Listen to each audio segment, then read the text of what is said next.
Halo semuanya, kami dari kelompok 5 Sosiologi akan menjelaskan tentang penyimpangan sosial dan kami akan memberikan salah satu contoh penyimpangan sosial, yaitu membuat keributan di kelas ketika jam pelajaran sedang berlangsung. Simak video berikut ya. Penyimpangan sosial adalah perilaku yang tidak sesuai dengan norma sosial di masyarakat atau kelompok, atau aturan yang telah diinstitusikan, yaitu aturan yang telah disepakati bersama dalam sistem sosial.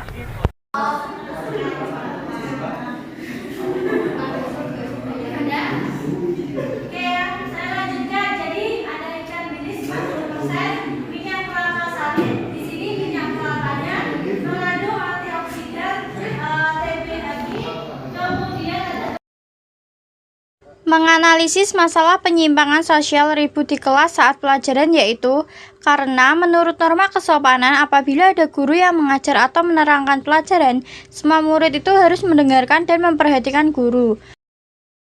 Penyimpangan sosial tersebut termasuk ke penyimpangan kelompok.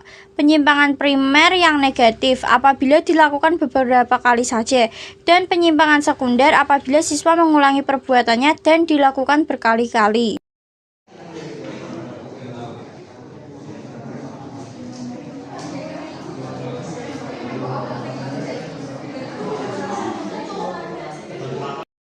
Penyebabnya mungkin karena terpengaruh oleh teman.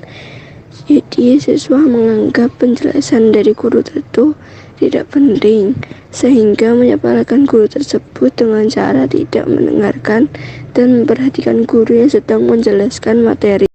Penyimpangan yang kelompok kami buat termasuk ke dalam dua faktor, yaitu faktor subjektif dan faktor objektif.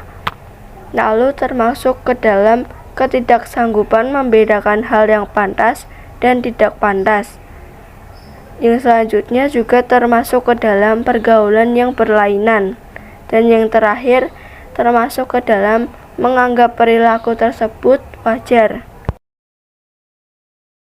Cara menanggulanginya untuk sebelum melakukan penyimpangan sosial tersebut, yaitu adanya peraturan untuk tidak membuat keributan di kelas ketika jam pelajaran sedang berlangsung atau ketika ada guru yang sedang menjelaskan.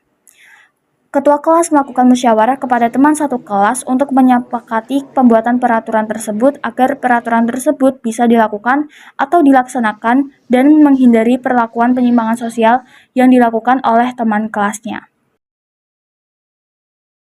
Yang kedua adalah saat melakukan penyimpangan tersebut. Yang pertama, cara menanggulanginya adalah guru atau teman menegur dan mengancam siswa tersebut apabila membuat keributan, maka ia harus mendapatkan hukuman. Yang kedua, ketua kelas mengevaluasi temannya perihal alasan mengapa membuat keributan ketika jam pelajaran sedang berlangsung. Yang ketiga, memberikan peringatan nonverbal. Untuk peringatan nonverbal ini bisa berupa sosialisasi yang diadakan oleh sekolah maupun kesepakatan kelas agar senantiasa mengingat untuk tidak membuat keributan ketika jam pelajaran sedang berlangsung.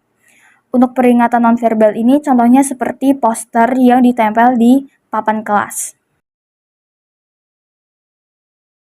Untuk yang terakhir adalah sesudah melakukan penyimpangan sosial tersebut. Siswa tersebut sadar akan kesalahannya setelah ditegur dan diancam akan mendapatkan hukuman. Kemudian ia akan meminta maaf dan berjanji tidak akan melakukannya. Hal ini termasuk ke dalam penyimpangan sosial kelompok primer negatif apabila dua orang siswa melakukan penyimpangan sosial tersebut secara beberapa kali. Jika sekunder, yaitu apabila siswa tersebut sudah ditegur dan diancam, namun ia masih membuat keributan, maka dilakukannya hukuman yang sebelumnya menjadi sebagai ancaman. Hukuman ini bisa berupa dipanggil ke guru BK dan memanggil kedua orang tuanya ke sekolah. Sekian penjelasan kami tentang penyimpangan sosial membuat keributan di kelas. Mohon maaf apabila ada kesalahan kata. Kami ucapkan terima kasih.